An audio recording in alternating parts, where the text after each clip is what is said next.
So tonight, while I try some stream settings to validate some issues I'm having or maybe fixes by using OBS instead of Streamlabs, I decided I would take a look at a computer that I am going to make a video for December, or at least I really hope to.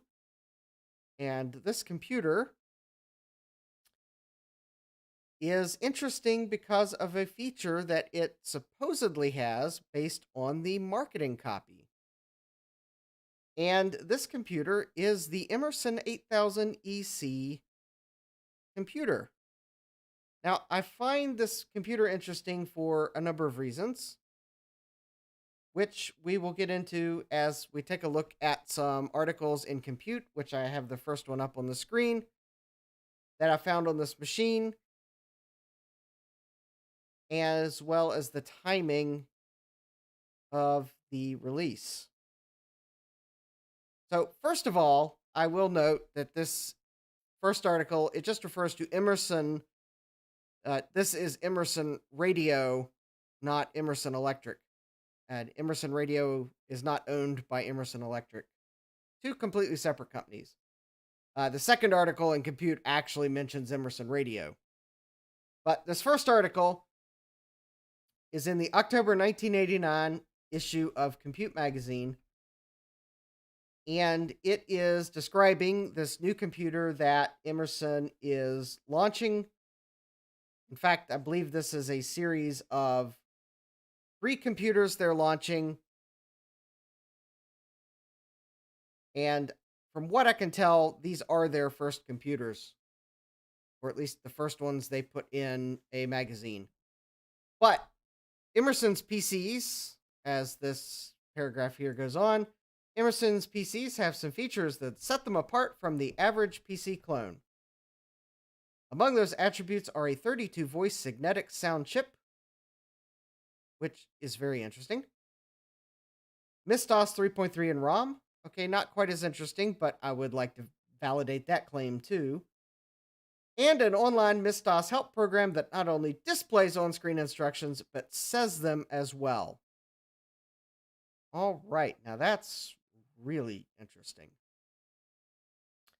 Their line includes 3 computers, the 8000EC, which is a 10 megahertz 8088 computer with 768K of RAM and 4 open expansion slots for $999 US. The 8286, which is a 286 system, which is $1599 retail, and the 8386, which is a 386 SX, it is $1999 retail. Now, for those of you who are keen to the various processors, you will probably note that if it is an 8088 computer, that it is an XT clone. Now, I find it very interesting that a company is launching an XT clone in October 1989. That seems fairly late. Then again, maybe they were to capture the low end of the computer market for people who were buying their first computer and didn't have a lot to spend. But still, it just seems like awfully late to be buying an XT computer. Then again, the $999 entry price, I don't have any comparison prices, but maybe that was what was needed to get down to the $999 price. Although, quite honestly, it seems like if they didn't put SCSI in their 286 system, then maybe they could have brought the price down on that too, but that's beside the point. So, and it looks like these were sold through discount electronics and department stores such as Fretter, which I've never heard of, and Service Merchandise, which I have heard of, and I believe is out of business now. All right. Now, in October 1989, there was another article which included a few other details. So, the 8000EC is a line of 10 megahertz 8088 powered XT compatibles, so it sounds like there's more than one. So actually, maybe the one I have is an 8800 EC. So it has 8088 768K of RAM, and an 8087 math coprocessor. In addition, the 8000EC line offers built-in CGA or Hercules graphics, room for two 3.5-inch or two 5.25-inch disk drives, DOS 3.3 in ROM with voice instructions, a parallel and a 9-pin serial interface, a 101 key AT style keyboard, bundled applications, software, and hard disk expansion options up to 40 megabytes. And then they have the 8286EC AT compatibles and the 8386EC models. And it looks like they didn't change their starting list prices. And we could circle reader service number 206 and probably get the postcard returned to us. Also, I couldn't help to think that if LGR was looking at this magazine, that I'm kind of wondering if he would be interested in this ad here, because I know that some of the games he buys that are quirky are the Bible-based games, because quite honestly, some of them are interesting, to say the least. Don't know about that. All right. Unfortunately, I actually would be curious about these, but not sure what those are. All right. Let's see. I think there was another.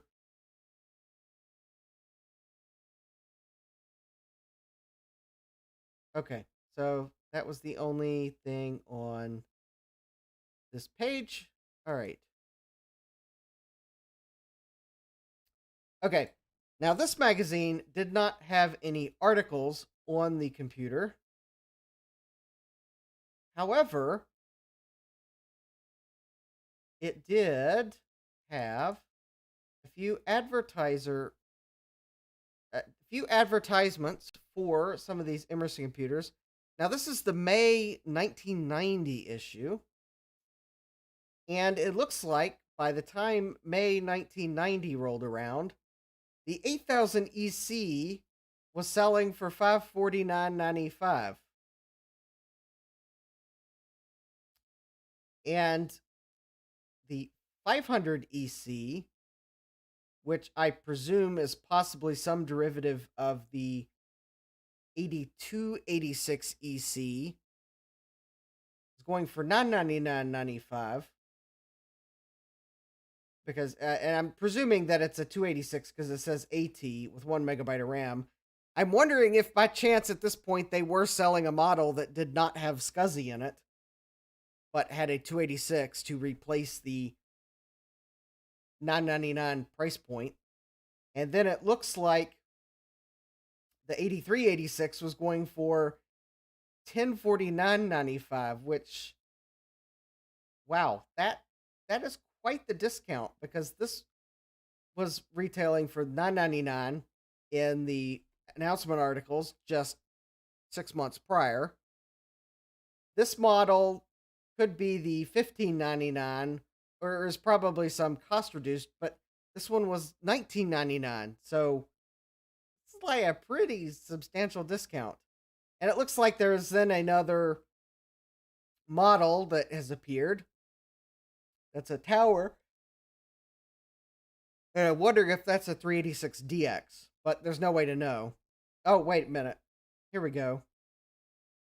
Apparently, here's the advertisement, but it does not say if it's a DX or an SX. I have to say, though, it's an interesting software bundle. In fact, the 8386 appears to have an interesting software bundle. MS-DOS 3.3 and Turbo Pascal 5.0. Turbo Pascal 5.0, that's actually interesting. Connector for IDE hard disk drive. So looks like they may have integrated IDE to bring the cost down instead of putting SCSI. All right, but I think there was another advertise, or maybe not. Maybe this was the only advertiser. So this looks like this was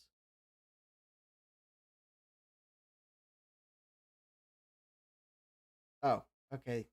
Lyco Computer, Marketing and Consultants. Now get all your computer needs with just one phone call.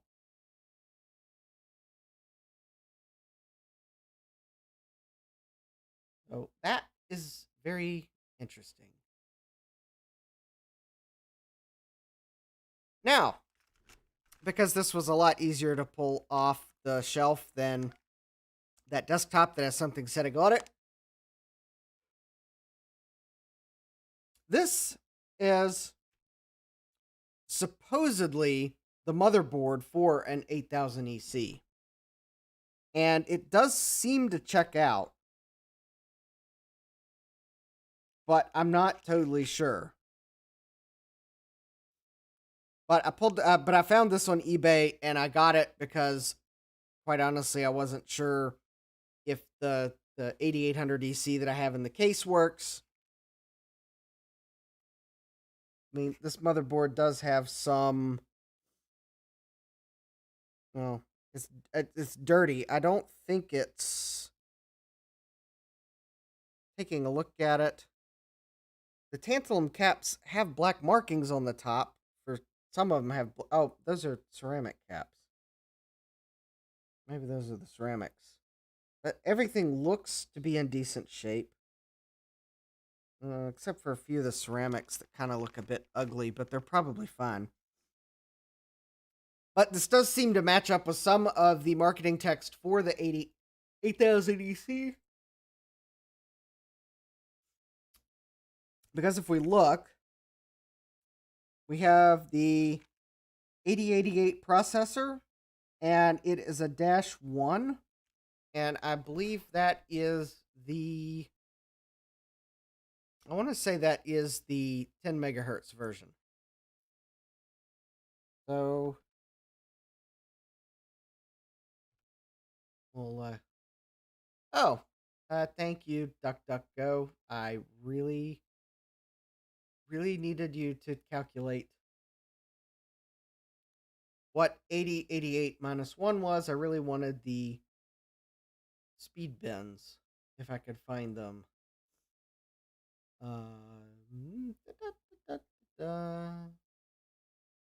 Maybe I should.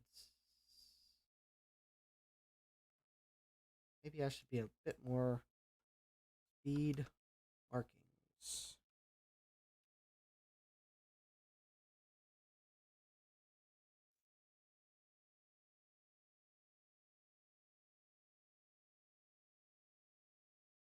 Okay. Here's the Vintage Computing Federation forums.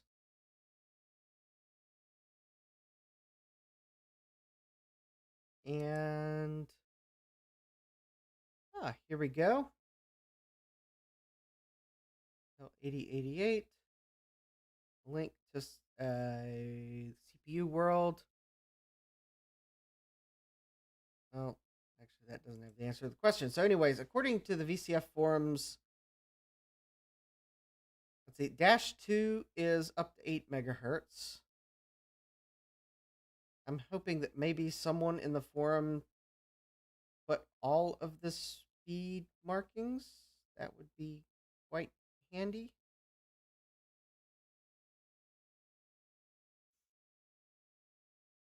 Let's see, the 5 megahertz version was unofficially known as the 8088-3. Okay, I think the -1 is 10 megahertz. I think that would make sense.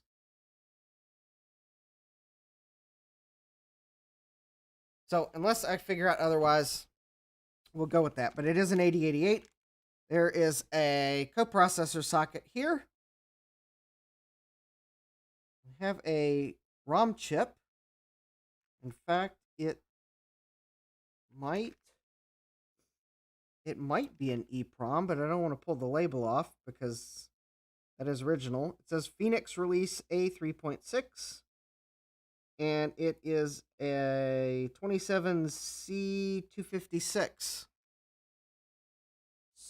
So, actually, I just had a great idea. Let me see if the. select IC 27C 256. That is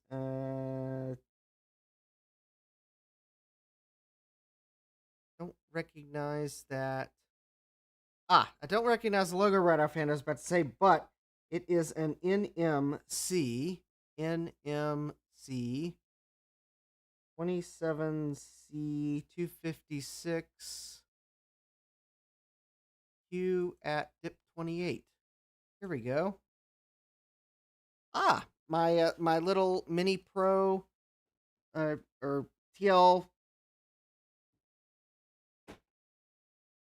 my reader supports that ROM. So I am going to read it. And I will share the screen because... Okay, come on. Oh, it would help if I actually just put that under the chip and not...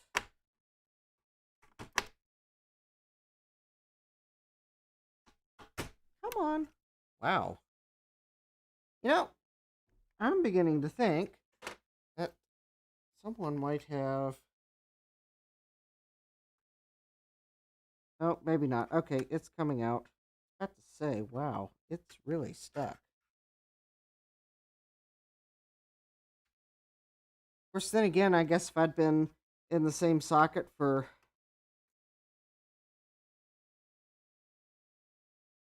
over 30 years, maybe I wouldn't want to come out either.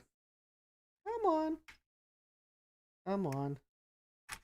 You can do it. All right.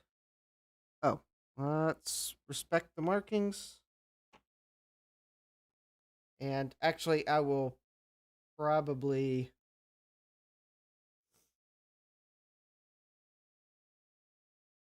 If I can find a place to upload this, assuming I read it, I'll archive it. Let's see here. I do not want to program it. I think that is read.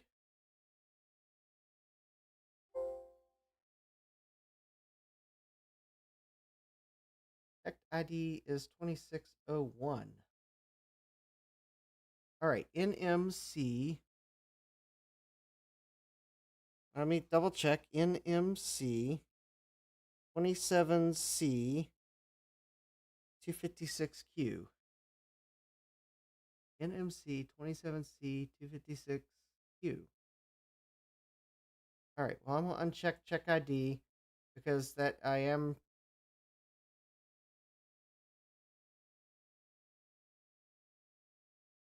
Okay.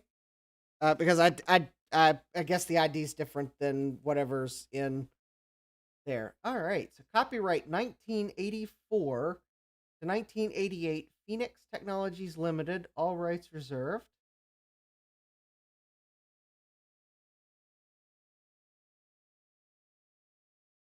There's some text in here.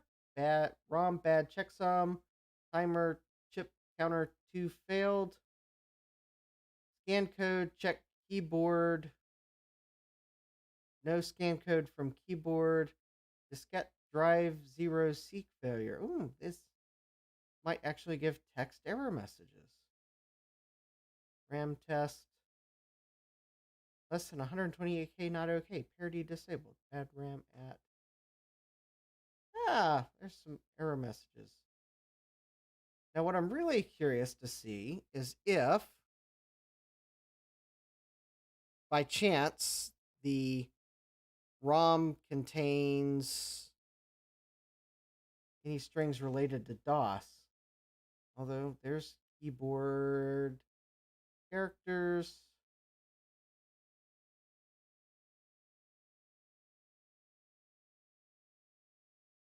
.8088 ROM BIOS version 2.52.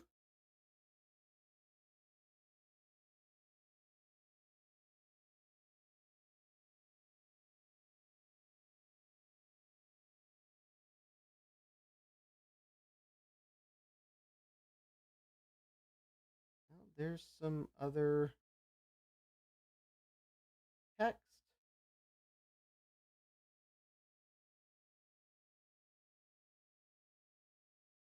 More text.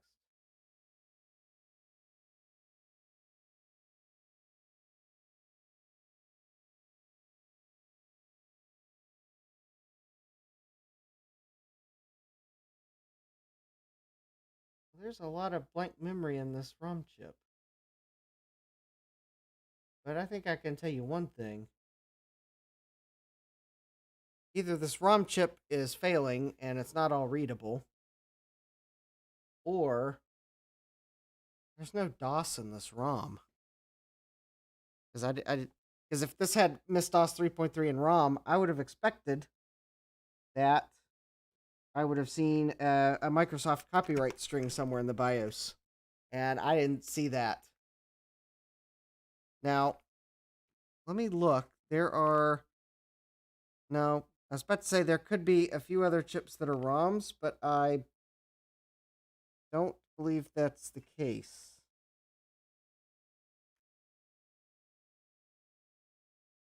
But it does appear as if there was another ROM socket.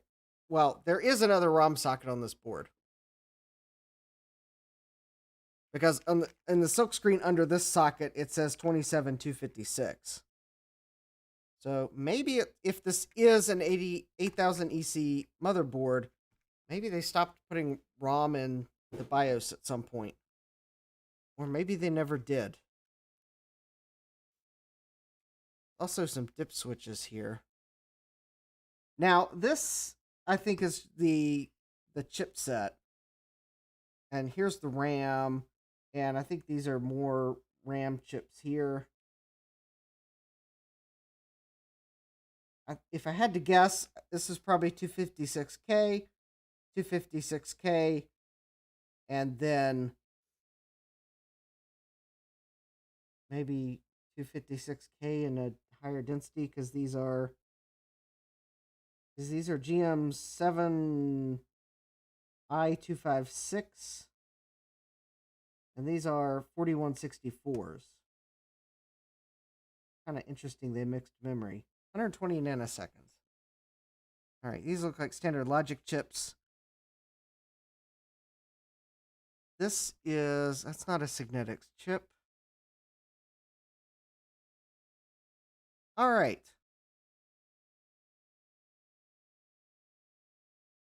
I'm trying to find a chip that looks like it might be that Signetics sound chip. But I don't think it's this one, because that's marked as an 80. No, that's the date code. UM82C11. So nope, that's not going to be the sound chip. That part number sounds familiar, and that's an INS 8250, and that sounds too familiar as well. This is an FDC 9266. Let me do a quick web search on that, because that doesn't sound as familiar. 9266. That is a... Oh, it did pull up some eBay listings for the chip. That is a floppy disk controller. Okay, I was kind of thinking that might be the case.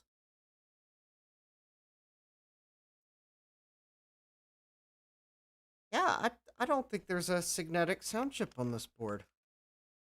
At least not this board. So this might be a later board.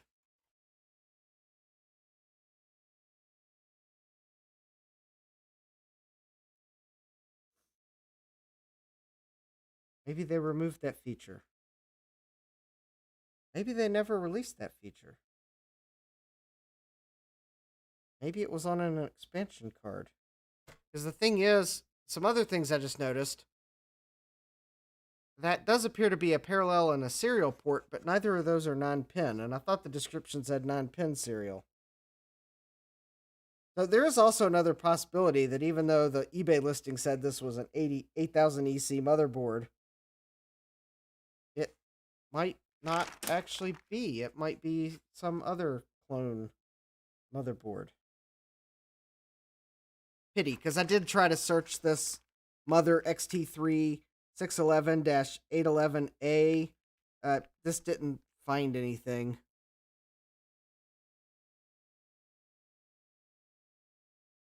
But it also could be but it has a onboard floppy, but no onboard IDE, so that doesn't surprise me. I'm pretty sure this is an XT clone motherboard that does have a coin cell battery on it, but it appears to be in good shape. But I guess let me remove the battery off this now that I've realized it's there. I think when I found this motherboard on eBay and bought it, I was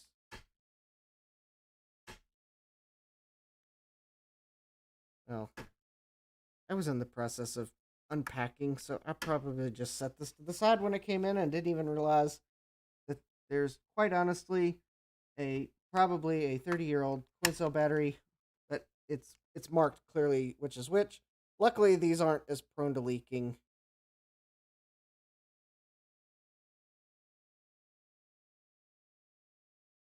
Sure enough, it looks like it is marked 89-05. That was probably the manufacturer date.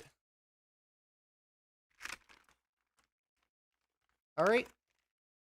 Well, nothing seeming to be a Signetics chip here.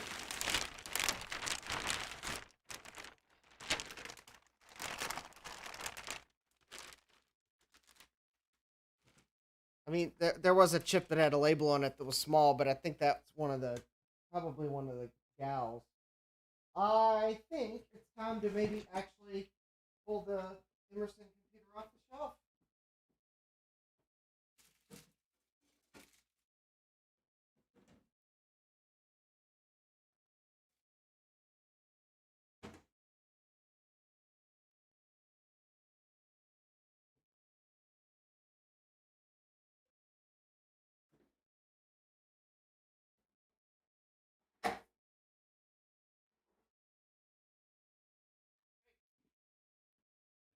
Yay! Now this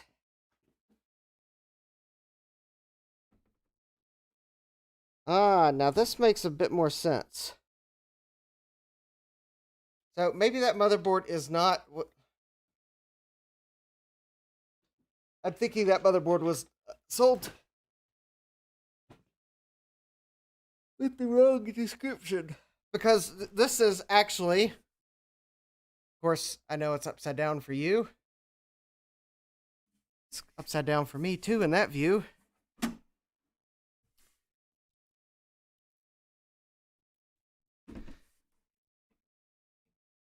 Oh, I'm bumping my camera. This is actually a 8000 ECDF. And right away I can tell there's the parallel port, serial port, and that's probably the built-in video. The Hercules video that the description described, probably. So perhaps that motherboard that was sold as an 8000 EC motherboard, maybe it was sold, maybe that's where I got 8800 EC from. Or maybe that was that later cost reduced version that they were selling for $550. All right. I'm trying to see if I can find my screwdriver that will not be super painful to unscrew these screws with.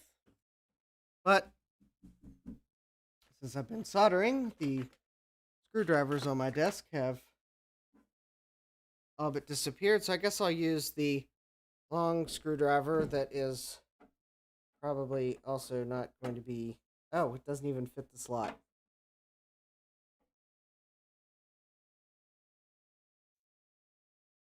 All right. Well, All right. I mean, I have one, but it's just really, really weird. Oh, that one's not going to work. Hold on.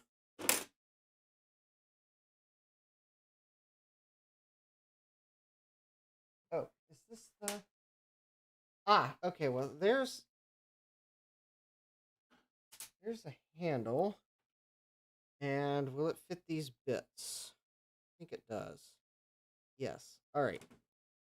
All right, here we go.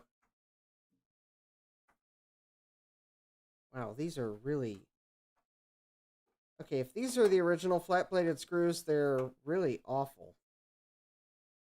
I should invest in a nut driver that fits this type screw.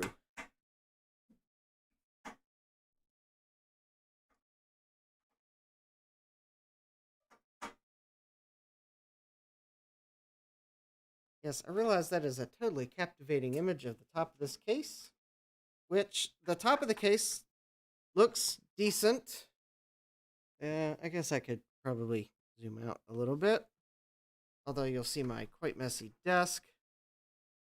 That's fine. So there are 7 screws holding this top cover on, which seems like an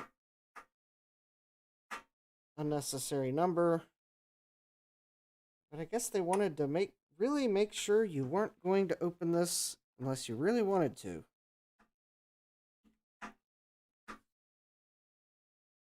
I may replace these screws with some better ones because these are really cheap screws.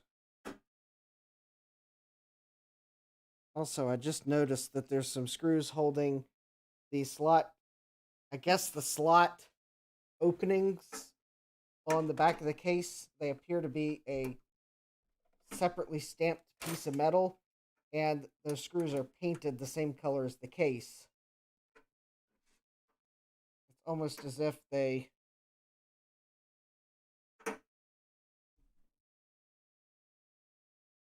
Those screws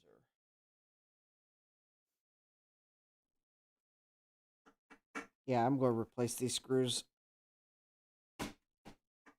I like using the original screws where I can, but these are not good screws. In fact, I might not be able to open this computer unless I find where I put... Oh, okay. Actually, I just realized I do have my socket downstairs.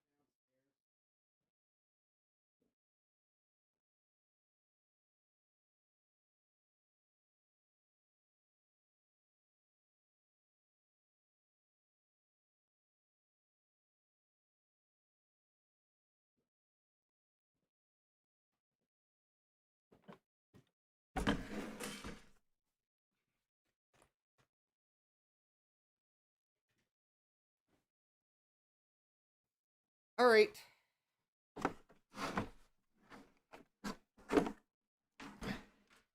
It's missing a few sockets, but hopefully it has the one I need, which I believe that is the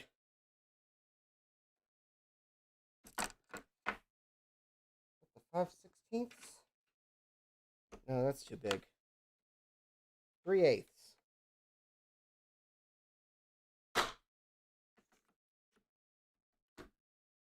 No, not 3/8. That's way too big. I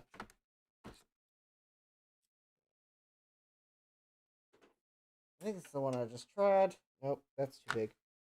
It's 1/4 inch.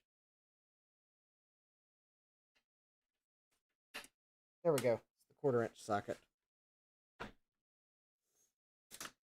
All right. Let me grab that and... Oh, wait, no, I'll use this.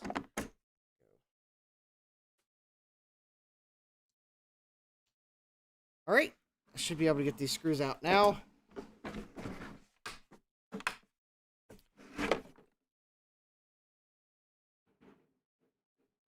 Because the slots on these screws are awful.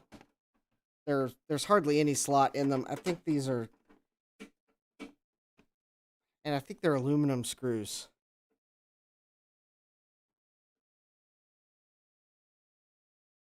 Or really cheap steel ones, but the head on them is really shallow. I'll put some real screws back in this case so that it's a little easier to take off next time.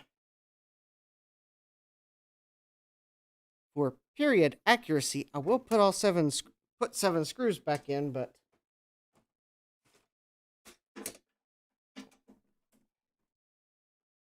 I'm not going to put screws back in that may not cooperate next time I or someone else tries to open this computer. Now, I think I've had this computer open before.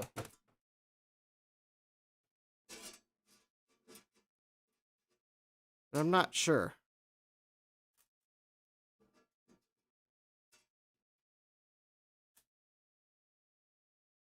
Alright, so I think now that I've taken all those screws out, I think the case should just slide back.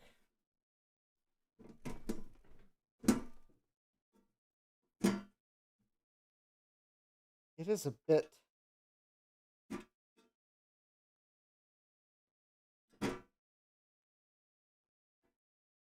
There we go. I'm just applying some force because the case is just a bit dented. So I think the lid is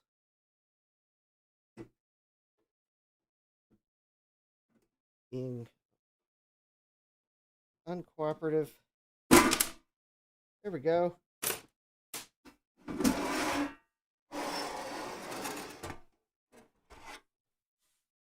Okay. Now this... Yes, now this motherboard looks nothing like the first one.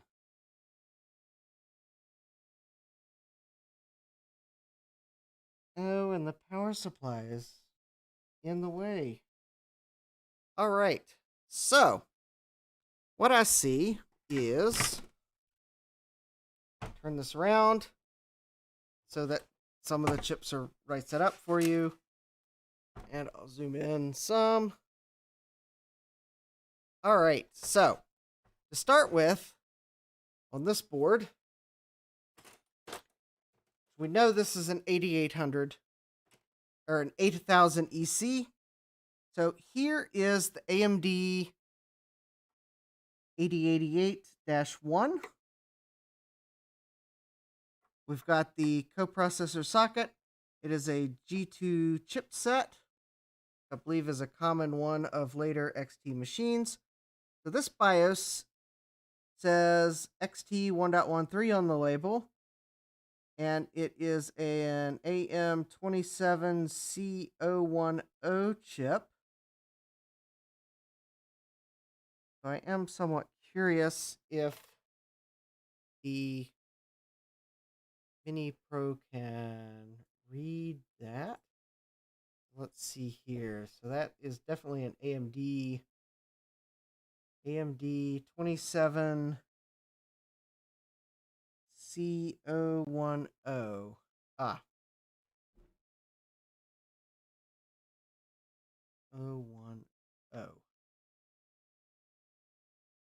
Yes, it can read that. All right. Well, and I believe, if I'm reading that right, this is a larger chip than the one that was in that other motherboard. So maybe this one has MS-DOS on it.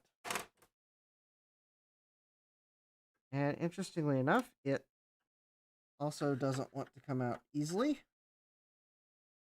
I don't know if maybe that's because they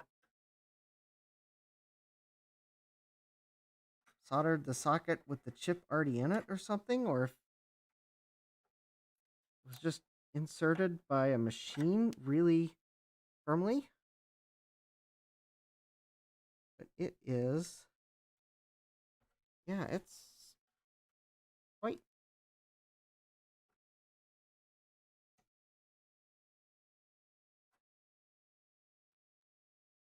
There we go. Come on, come on. I really want to know, is there DOS in you? Because, I mean, there could be another ROM chip somewhere on the board, but. Okay, I bent one of the pins ever so slightly, but that's fine. I suspect this ROM has DOS in it. I suspect there's only one ROM. All right. Well.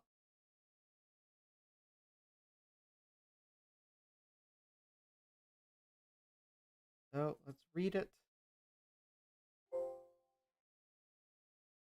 All right. Well, IDs don't match. Well, let's try reading it.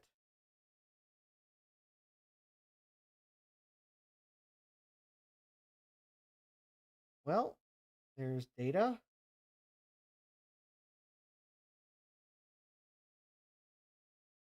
That could.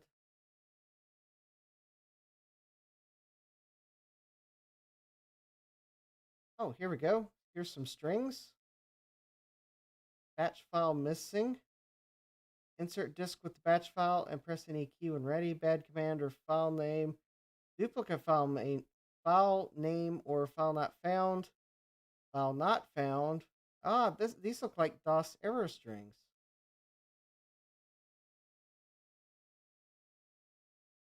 Enter new date. Enter new time. That looks like the time command. Miss DOS version. Yeah, okay. Now this ROM actually has some version of DOS in it.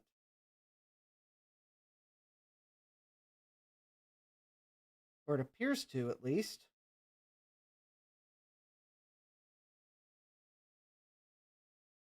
And then there's a lot of empty space.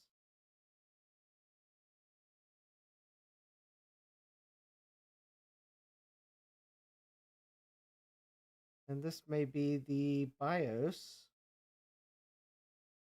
Or maybe that's more DOS. I don't know. Let me scroll down and. Okay, that looks like more DOS.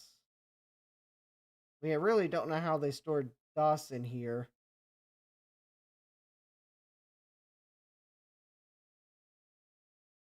I was kind of trying to find this copyright string for the BIOS.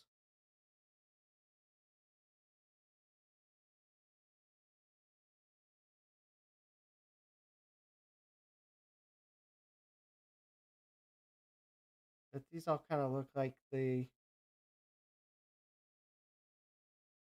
Oh, here we go. IBM.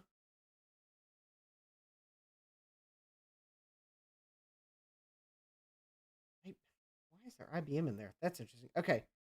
Copyright 1984 to 1989, Phoenix Technologies Limited, all rights reserved, XT BIOS version 1.13.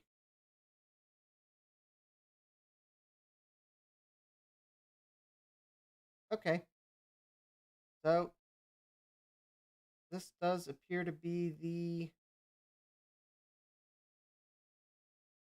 BIOS, and it appears to have DOS in it. And I guess I'll go ahead and save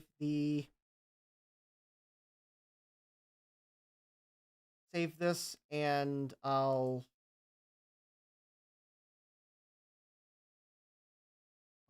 look into uploading it or archiving it. This is 8000 EC. What was the EC DF, if it matters? DF XT 1.13.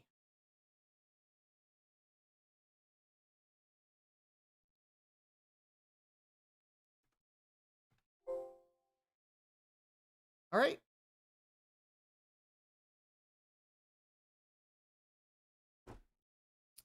So I have saved off a copy of the BIOS file. I realized I didn't save the other one, but I may save it off too. I just don't know what computer it goes to, but I guess I know what the motherboard appears to be. So I guess if anyone's got one of those motherboards or one of these and their BIOS chip's bad, well, I'm not gonna power this up tonight because I want to inspect the power supply before I power it up. But I just kind of wanted to see what was inside. But there's the BIOS. Let's see here. What else can we see without me removing more screws? Because it looks like the power supply is held in with 4 screws on the back and another 2 under the floppy drives. Let's see. So we got our 4 expansion slots. It does appear as if there's a Dallas real-time clock, which is, well, for an XT, that would be, it didn't come with one, but I guess being a later clone, and probably by that point, consumers probably expected PCs to have clocks. It appears as if they did integrate a clock, and I'm sure that Dallas clock is quite dead at this point. Probably beyond dead. I mean, I could put a new battery in it, however, that would be the easy solution. I have other solutions. I believe from Jamco, ordered some Dallas DS12887s. This is a DS1287, but these are usually, they are pin compatible, and they are most of the time will work in place of a 1287, but not always. So I may use these. I'll put them in a socket to make it easier, but I don't know. I'll definitely remove that, put a socket, because I don't know if these are, how long these might have been sitting on a shelf. But a lot of these clock chips, the battery's activated when you first power it on, however that works. But because that was too simple to just simply do that, I bought some, yes, that's right, from Tindy, which, if anyone was watching my stream last night, I think I said Silicon Insider's Etsy, and I realized I meant to say Silicon Insider's Tindy, but that's not where I got these. These are from a different Tindy seller, Glitchworks. Now, I have 2 different products here. The one that I have, which I may try, is their GW-1287-1, which is a little board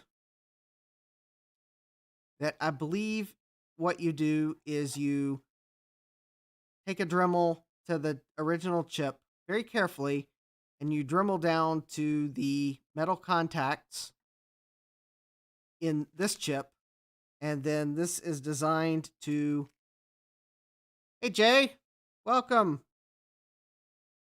And then this is designed to actually solder onto the metal pins in that chip, and these replace the dead battery that is inside of it. But it's designed to kind of make a slightly nicer appearance. I probably won't use these in this computer. I'll probably either use one of the 12887s, or I will use Glitchworks GW-12887-1, which is actually a pre-modified dip version of the 12887 that has a little a batteryless dip version that has the mod already on it. Oh, that's right. These are to mod the batteryless 12887, not to mod that chip. Anyways, I'll probably use one of these in this computer because I'd really like to see it work. But I'm hoping it'll work in the place. I still would like to find that Signetics chip, though, because I want to know, really know, will this computer talk?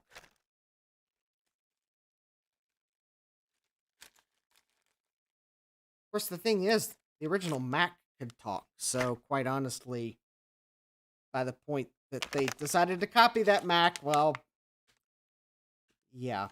I do have, for this computer, I have a XT-CF because, well, booting from floppies is boring. And because I couldn't leave well enough alone, I have some 8-bit ISA sound card clones from Texelec. One's the Resound 2 OPL3, and the other is the YM2151. Oh, SAA-YM is what it is. I think it's some sort of like sound blaster, game blaster, something blaster clone. But I may try one of these in this computer. I may not leave the card in it because, quite honestly, at 8088 is, well, slow. So, anyways, I think I'm going to pull the power supply out because I really want to find that Signetics chip and see if this really does have it. So far, the marketing description in the Compute magazine is matching what was in the computer. So we have the serial and parallel port advertised. The built-in graphics appear to be there. Hopefully the graphics circuitry is under the power supply as well. DOS was in the ROM, so we have that. But why I really bought this computer was the fact that it had this built-in... Ew, that vinyl over the power switch cord is gross. Alright, I guess at least it's good that this computer is in decent shape.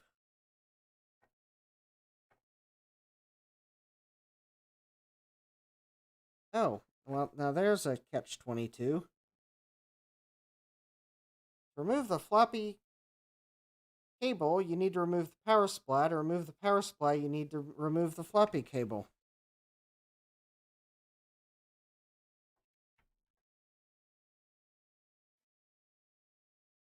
Oh. Oh, or I just flex this really inflexible due to age. Oh.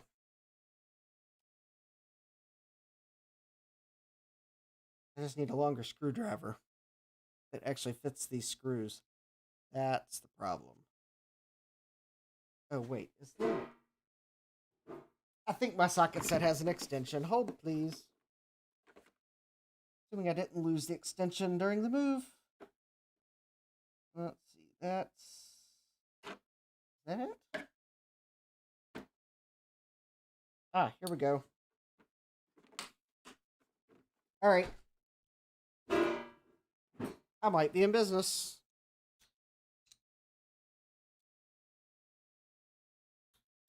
Oh, yeah, and Jay, for the record, if you're wondering, I'm actually using OBS Studio. So, I guess it's at least good to know that I did actually finally manage to go live. Because the first time I clicked the button that said start streaming, and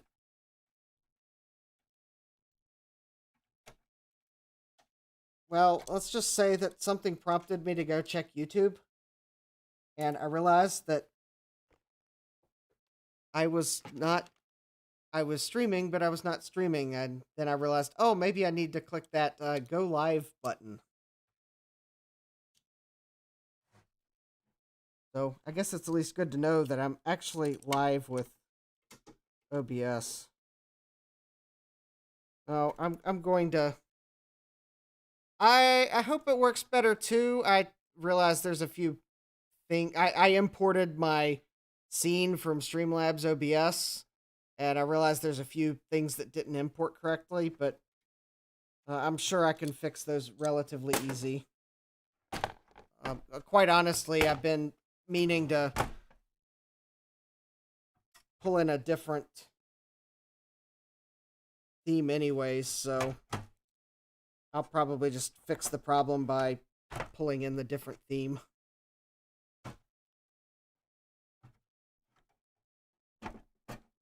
All right, come on. Power supply. The power supply is... There we go. Oh. Convenient. All right, I got the power supply out. And I realized that, well, that's not the only thing you have to pull out to be able to see the rest of the motherboard. Wow, they really hit it. You know, it'd be easier for me to remove the motherboard than it would be to... Except there's probably screws under this metal panel. Yep. Oh, wow. They really didn't want you to take this thing apart. And here I am. I really want to find this signetic speech chip that's supposedly in here. So let's see if I can maybe catch the... Because there are a few chips I can partially see. Alright, so here's a Paradise chip. And that may actually be the floppy... Wait a minute. Is that what I think it is? 2, 4, 6, 8, 10, 12, 14, 16, 18, 20. Ah! That is an IDE connector right there by the power connector. It has 40 pins. I suspect it is an XT IDE. So if I was able to find an XT IDE drive, I bet I would be able to plug it in.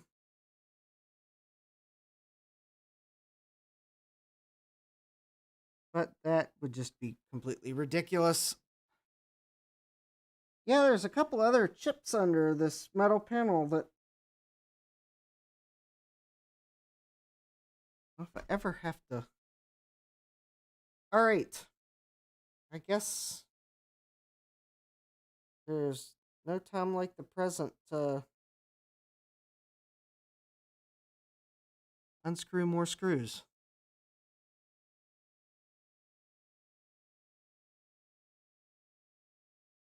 Alright. What I'm checking to see is if the floppy drives... Ah, okay, it looks like there may be, and unfortunately there's really no way I could get my overhead camera to point at this, but if I'm looking at this right, this metal, the drives are held on with only a few screws that are easily accessible. Oh, plus the fact that I bet I have to remove the faceplate to get them out that way.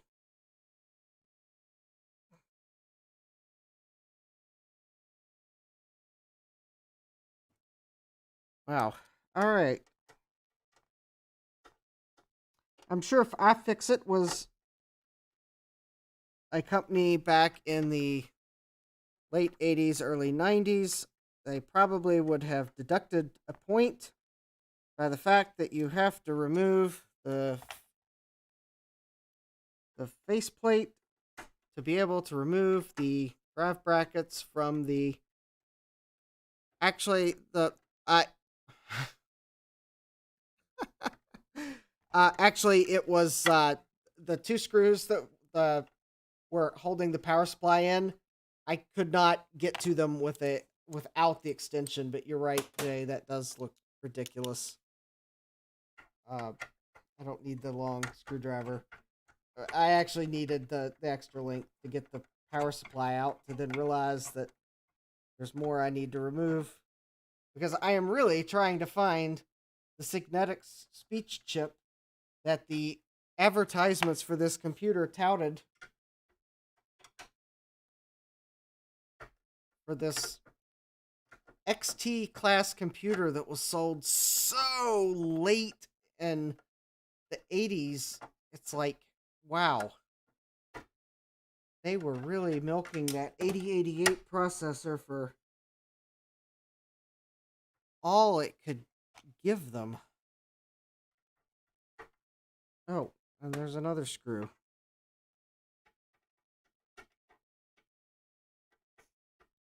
Although, what can I say? I mean, it's not like Apple didn't have their computers that were reusing old parts so that they could reduce the cost. So, I mean, after all, the Macintosh LC, anyone? It brought back the 68020.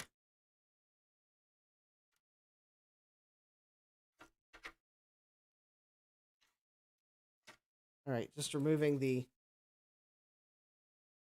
flat flex cable that holds the front panel on. Oh, well, there's the power button. There's actually a hard drive access light on the front panel of this computer. Yeah, I know. I quite honestly had thought that XT-class machines were really not being sold this late, but well.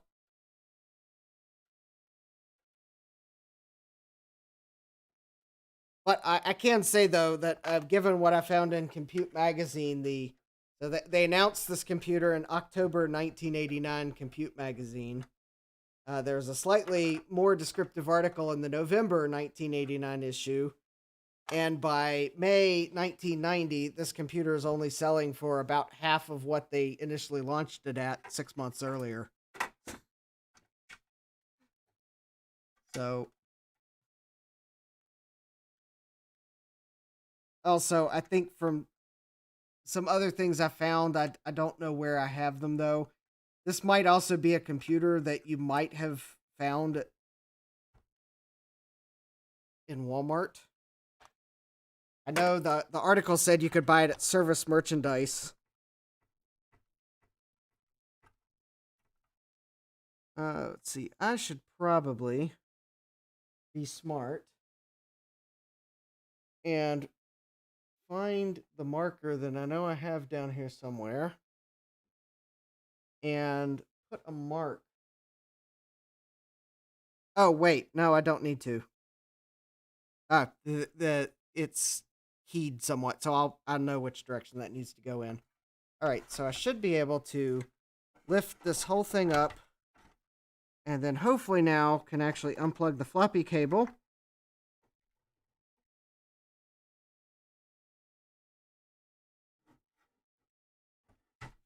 Letting that fall in a safe direction. Because actually, I think I just realized I don't think I needed to remove the power supply from this base plate to remove the base plate. I just needed to detach it from the back of the computer. All right.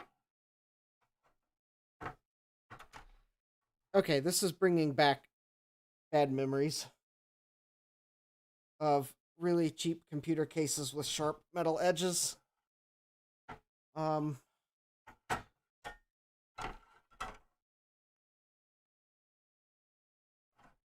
Okay. And I have no idea how that power switch is attached to the case, but I really would like to, Oh! They're just, hex head screws.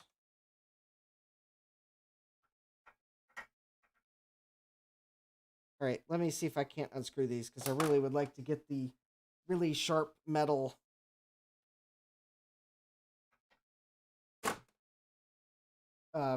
drive cage off my lap, and where I know I'm not going to turn this into a Rutke Mods live stream.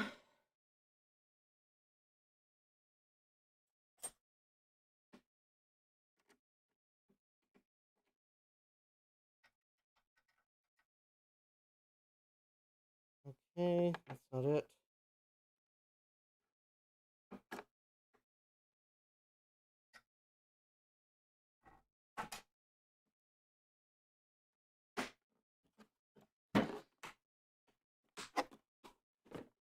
Although I definitely can tell you, I do see some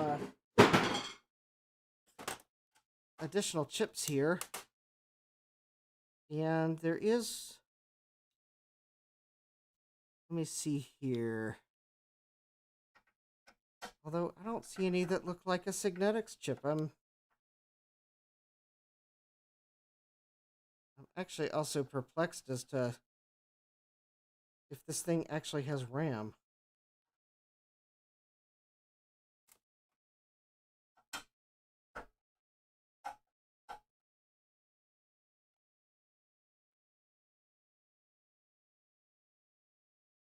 In fact, I'm looking at this motherboard and I don't think it has solder mask. I was thinking when I first looked at it that it was just a clear solder mask, but I'm actually looking at it now. Although I would think the copper would have tarnished if it didn't have something over. There must be a clear solder mask on this board. I think the copper would have tarnished. All right, there we go. All right, if anyone wants to keep count of the number of computers I have disassembled down in the basement and that are in various stages of repair or otherwise observation, I think the number is now 3. All right, well, Jay, I'm not soldering tonight, so I probably won't need to call your name out and get a tech support for soldering, but all right, hopefully you'll get your office clean sometime soon. But I know the struggle. You clean it, you get it dirty. I mean, I want to clean this workbench off someday, but I got at least 3 disassembled computers on the workbench. Well, at least 2. I think I did move one of them off. All right, so let's see here. Now I can see more chips. So here's this is another ROM. It's an AM27X64. Chip says Express ROM, so that may be a ROM. It's soldered onto the board. So maybe that's the ROM for the video. Because this supposedly has Hercules and Hercules video. Let's see here. This is the G2. This is not a Signetics chip. I think here's the RAM. It's LH64256-12. So I think that, LH64258-12. So I have a feeling those are 256 kilobit by 4 chips. If this thing really did come with 768K. But there's 3 empty chips. Yeah, you're right, Jay. But as I said, if I had soldering tech support questions, because yeah, I know better than to ask you for help with beige boxes, especially ones that don't have 68K processors. But yeah, I want to find the speech chip that's supposedly in here, and I don't see.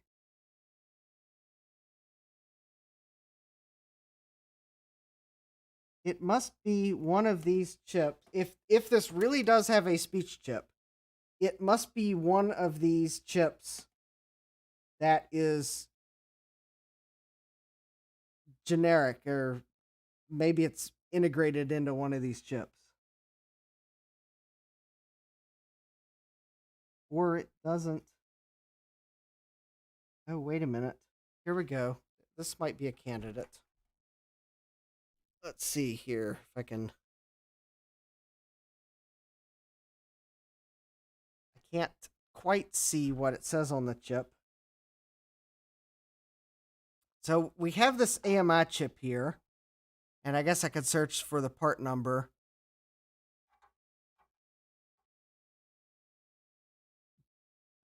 And there's also this chip here, but this is probably one of the. I recognize that logo, but I can't place the name. But it's possible one of these chips is actually Signetics wasn't big enough to have the chip marked with their logo, or they just chose not to, and so instead it's a packaged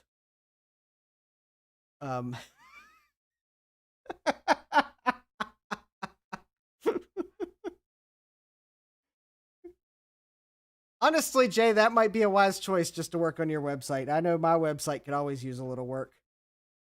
I mean, cleaning is such a tomorrow task. I mean, why clean today when you can put it off until tomorrow? You also haven't seen my refrigerator to see that I have a magnet on it that says I hate housework. So, now here's a little interesting chip here.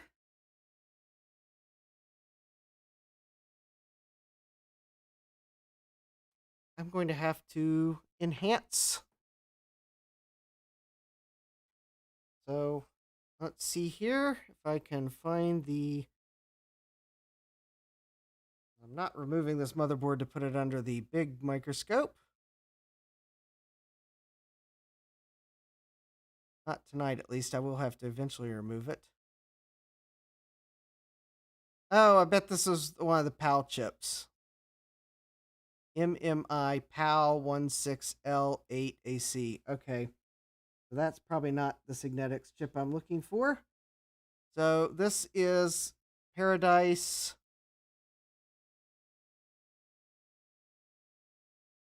Yeah, I know it's upside down. Can't really twist the. Oh, maybe I can twist the cable.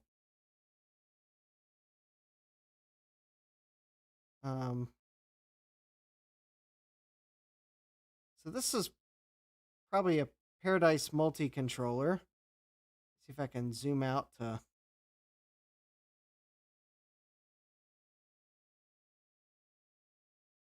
So that very well could be for the. That might actually have the video in it, maybe, because of where it is on the chip, but it might also be the floppy controller. Trying to see if I can see where the signals go. And then there's a couple sharp chips here. Oh, these are going to be memory. Probably memory for the video. LH2464-10. Yep, those are memory chips. There's two of those. And it looks like this Paradise chip is connected to those memories. So I bet this Paradise chip is a multifunction. And I'll do a quick web search here to see if I find anything.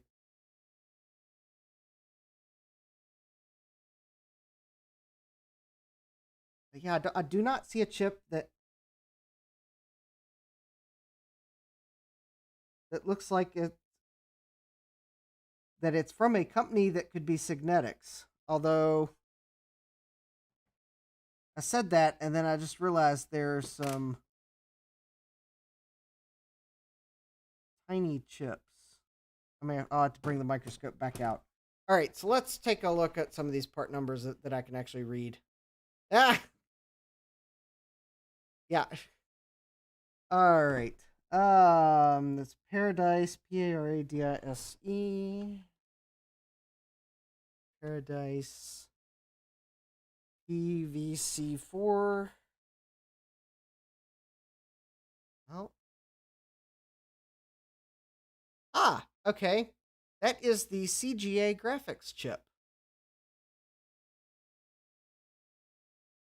apparently.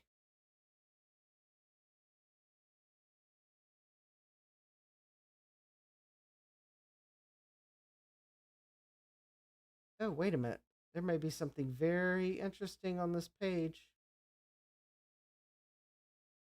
Hold on, let me see here. PVC4. Oh, interesting. All right, let's go to screen share. All right.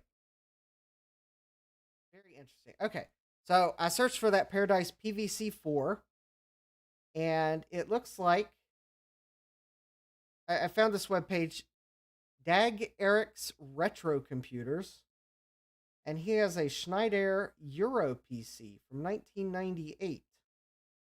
Looks like it's an XT-class machine, has CGA Hercules, supports Plantronics Color Plus.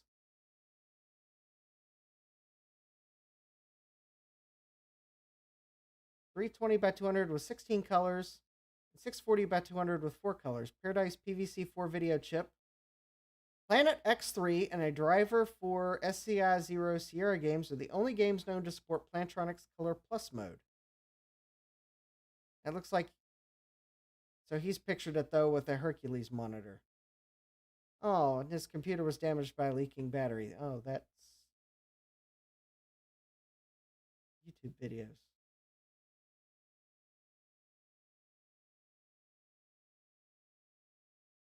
Wow, maybe this computer supports Plantronics Color Plus mode.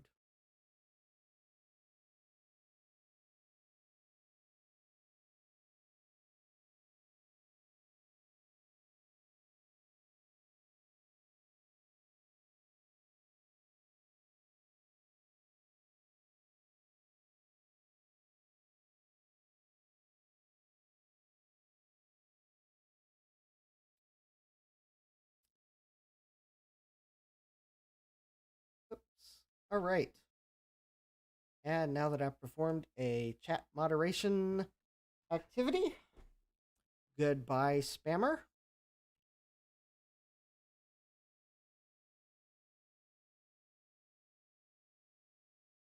All right. That could be interesting. Well, I may have to buy Planet X3 just so I can see if this thing supports Color Plus mode. Because actually, Planet X3 would probably run on this computer quite nicely. All right, so this Paradise chip is the video controller. All right, next let's search for this PAL chip. I think it's going to be a PAL chip. So it's a PAL 16L8.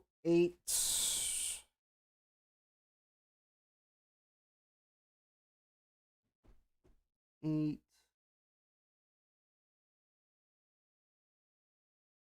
BAC, I believe.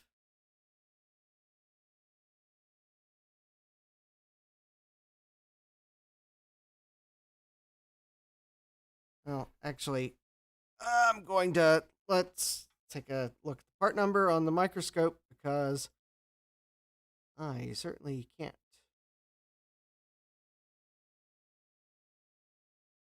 It is small enough that I can't read it.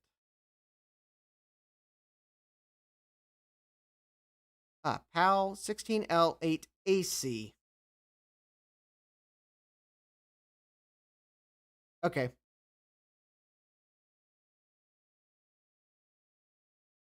Well, I was close. All right. I think that's just going to be a PAL chip.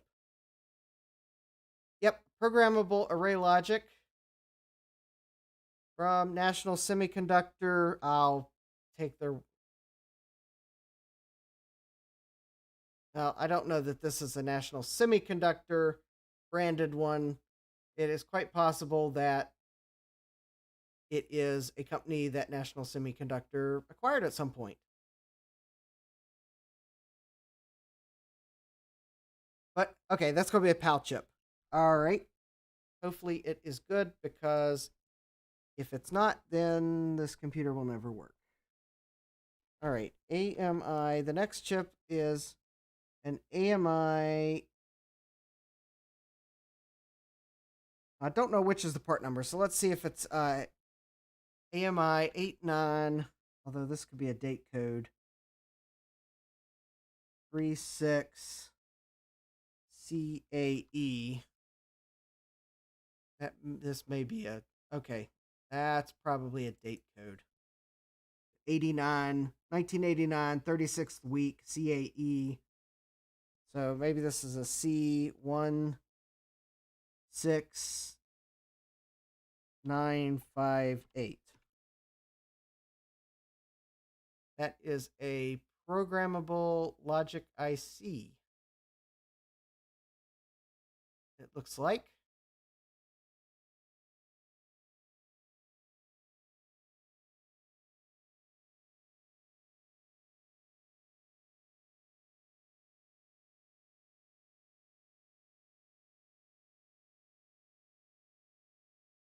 Okay, that's probably some other. Oh, all right. Well, have a good evening, Jay. We'll see you later. Thanks for joining. Okay, that's some programmable chip. You know, if that's the programmable chip, maybe that is the Signetic sound chip I've been looking for. It is maybe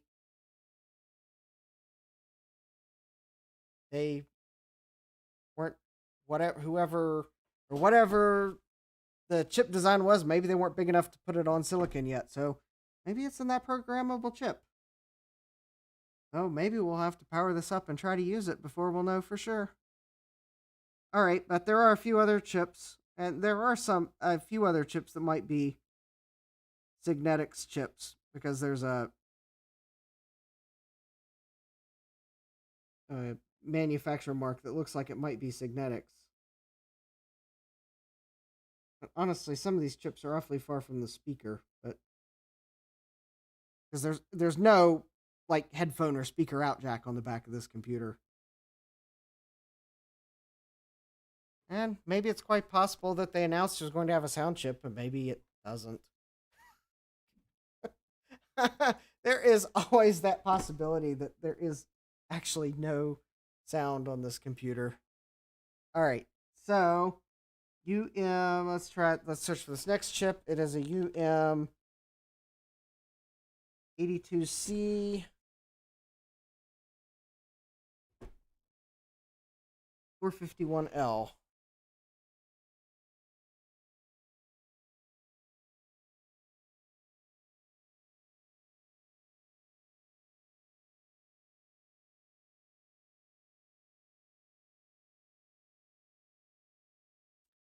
It's an electronic component. I am not clicking any of those links. Okay. No telling what that is. It's something. Okay, so kind of looking at the board, I see a bunch of chips that I know are your standard LS Logic chips. Now the Glue Logic, they're not going to be the Signetics chip. All right, there are a few other chips, which I will see if I can.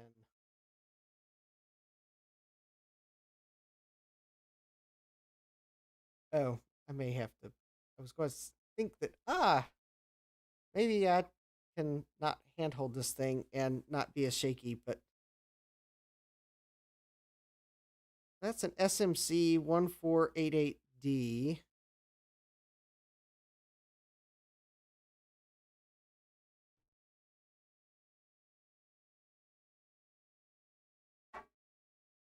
Let's see what that one is.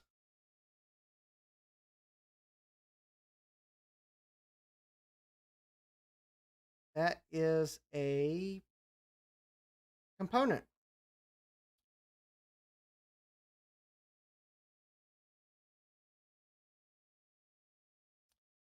Okay. Next one is a MC 1488 489D.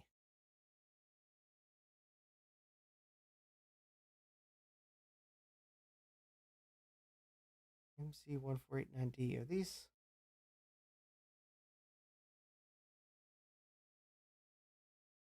MC1489D. All right. I suspect these are not. Considering there's two of them, I doubt those are the chips I'm looking for. These are probably like quad line EIA 232D receivers.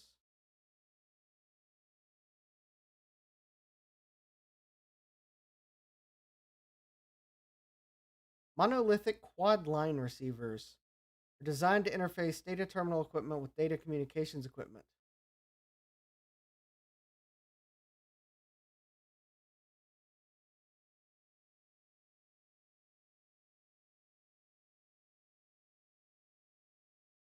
Oh, okay. I bet those are for the serial. They look like they are. Yeah, they're the line drivers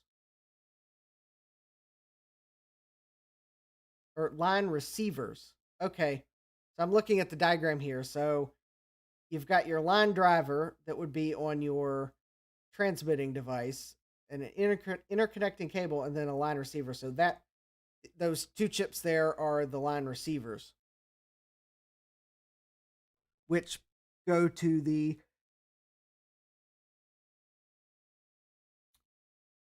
So those are. I don't know if they're for the serial or the parallel port, but they're something.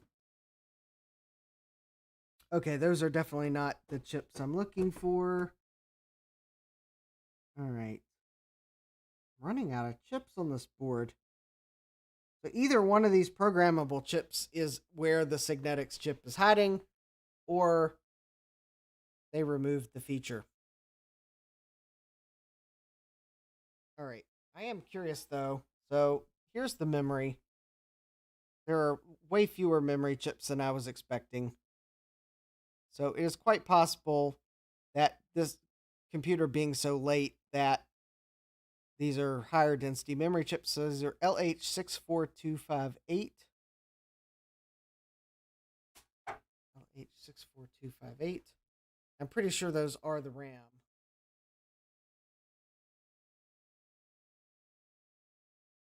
Because they are.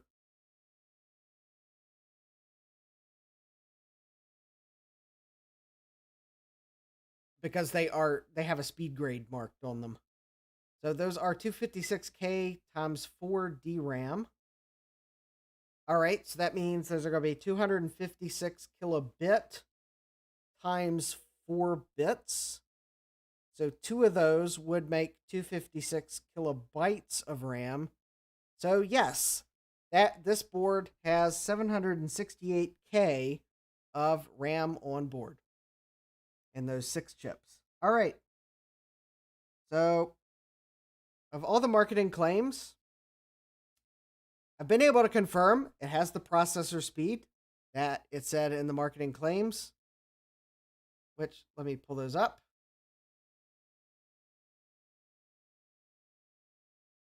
So I've been able to show, or at least see, that there is some version of MS-DOS in ROM. I'll have to boot it to see because it looks like whatever command, the ver command gets the number from somewhere else. Not surprising. It does have 768K of RAM. It has a 10 megahertz 8088. It has 4 expansion slots.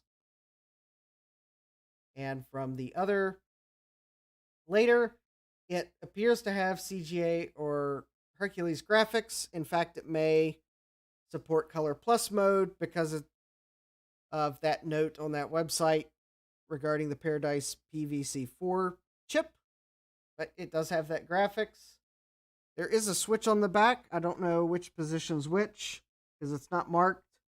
But one of them's most certainly Hercules and the other CGA. Has 2 5 1/4 inch disk drives. ROM with voice instructions. Oh, now interesting. This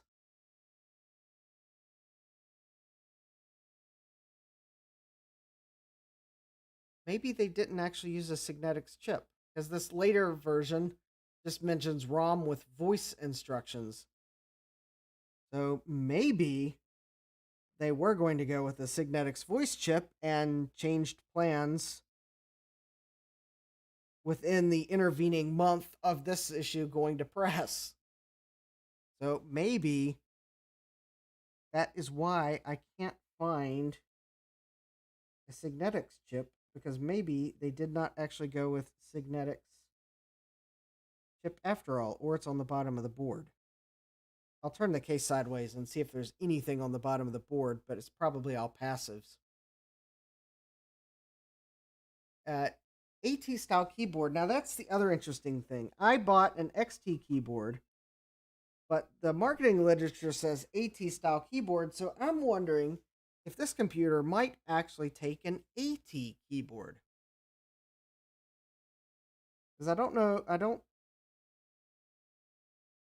see the keyboard controller, although there's a little Motorola chip here in the front of the computer. It's quite possible it's a little Motorola microcontroller of some sort. Although, I bet there's some chips on the bottom of this board. I bet if I pulled this board out, I'm going to find something. But, 9-pin serial parallel. Bundled application software. Now, it's possible those bundled applications were on floppy disks, which I don't have. If anyone would have the floppy disks for this computer, I'd be very interested to see what came with it. Unless there's something in the ROM. It's possible the bundled applications were simple in ROM. They may not be anything fancy. So maybe I do have the bundled applications. And hard disk expansion options up to 40 megabytes. And it does appear as if that may be the case, because there is an IDE, what looks like an IDE port, and it's probably XT IDE and not AT IDE, or your standard ATAPI. So I probably won't be able to test that, which is probably good that I have an XT IDE.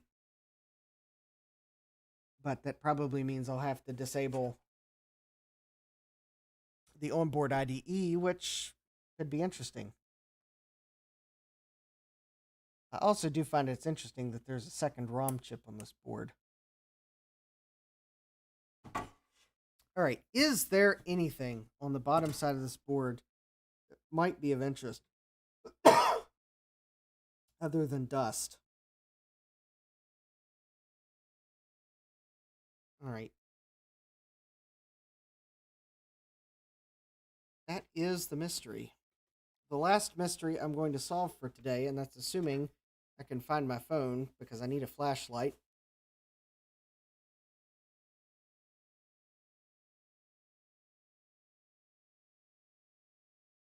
But I think what I've figured out is I'm going to have to power this thing up to see if it actually talks. All right. All right.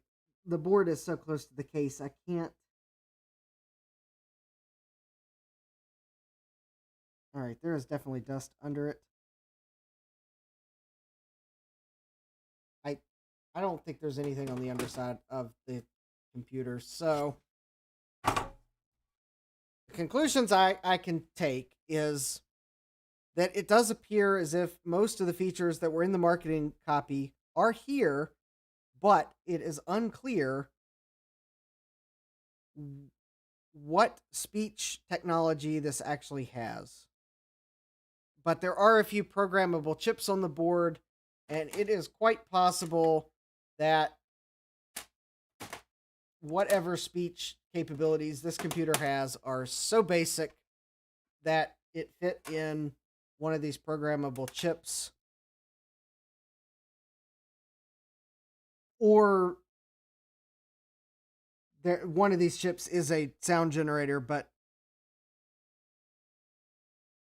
because there are some chips where the only sites that came up for the chips were sites that I really didn't want to click on because they looked like they were just weird sites.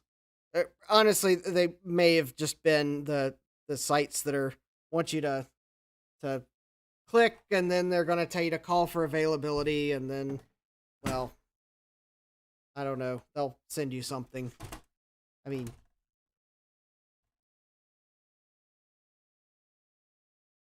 but that is the computer.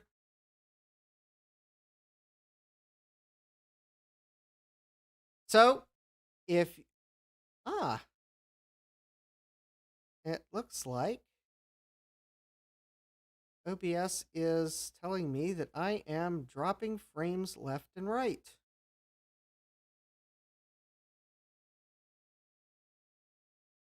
I just reproduced the problem I've been having.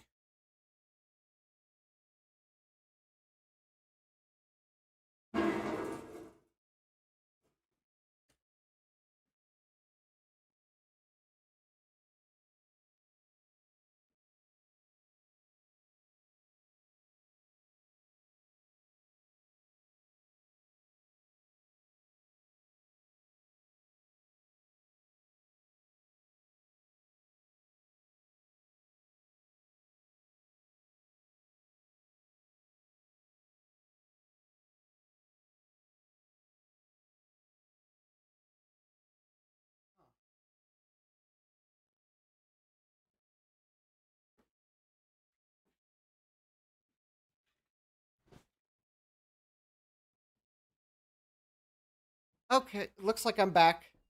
Yeah, I just wanted to walk around and check the switch. All right, so it looks like I reproduced whatever problem I've been having, but now I'm curious if I'm still live. So I'm going to check YouTube here real quick.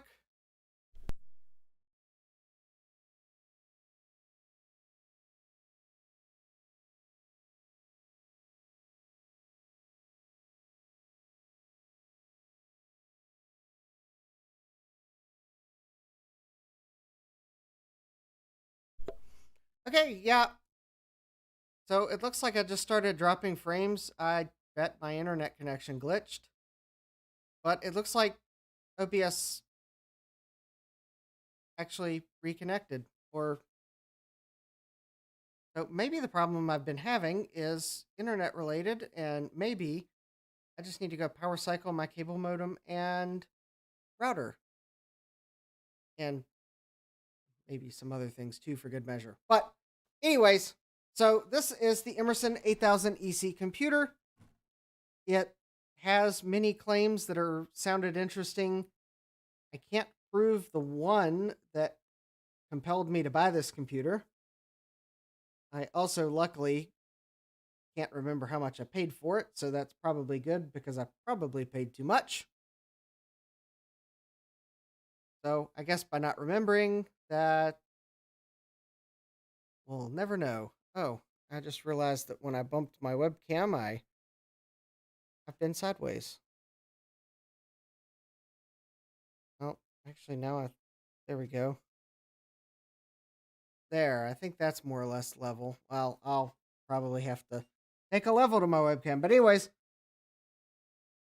I guess the next step will be, and maybe I'll live stream it, but I wanted to open the power supply and inspect it to make sure that there were no reefa caps inside or capacitors that might need replaced. Interestingly enough, for a computer that was designed for the low cost end of the market, it appears as if the motherboard only has tantalum caps. So it looks like the motherboard will not need recapped unless I short something out. But that's one reason I want to inspect the power supply. I just want to make sure it's not shorted or anything, or that there's no reefa cap about to blow. And then we'll power it up. And luckily, since the BIOS has DOS in it, it will boot. Unluckily, I don't have an adapter to capture from CGA at the moment. So I guess I'll have to work towards getting that. Maybe I can rig up something.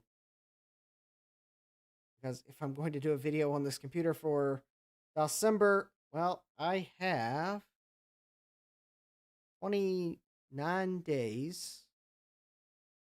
Well, really 28 days, because it's about to be midnight here. And it's not like I'm going to be able to do anything in the next 2 minutes or so, other than blab on for a few more minutes and then end the stream. So I guess I'll have to figure out how to capture video from this computer so we can actually power it up. Hopefully see it boot DOS. I would be curious how fast it boots DOS, because with DOS and ROM, it should be pretty fast. Although if it checks the floppy disks to see if there's a disk in them, then it's definitely not going to beat the fastest booting computer on YouTube. So might be curious to see how fast it would boot if I disable the floppy drives. But then I'd like to see if this thing can talk. And if it can talk, I would like to see if the voice functionality could potentially have been used as a assistive technology to help you use the computer by reading text, or if it was just limited to the MS-DOS help in ROM, as that is not clear. Or if there's even a voice chip in here at all, because I don't see a chip that's marked as voice, but it could be one of these programmable chips. Because maybe when this was made, Signetics wasn't big enough to have their own chips made. And one of these programmable chips, it could be more of like a programmable, I don't know, something or other. Anyways, this could be an interesting computer. This could also have just been a computer that by the time it got released, it was basically a late in the, probably really late in the grand scheme of XT-class computers, because it seems like 6 months after it was released, it was already about half the price that it was listed at. Went from $9.99 to $5.49 in that catalog retailer, or magazine retailer. They may have had a catalog too. And if they were selling it in the catalog for $549.95, there's no telling what the stores were selling it for at that point. So if you happen to watch this and you do have any information on the 8000EC computer, leave a comment. I'd be curious to know. With that, I am going to go ahead and call this stream to an end. I'd like to thank you for joining me for this impromptu stream to test issues I've had and take a look at this computer. And I hope to see you next time. Bye.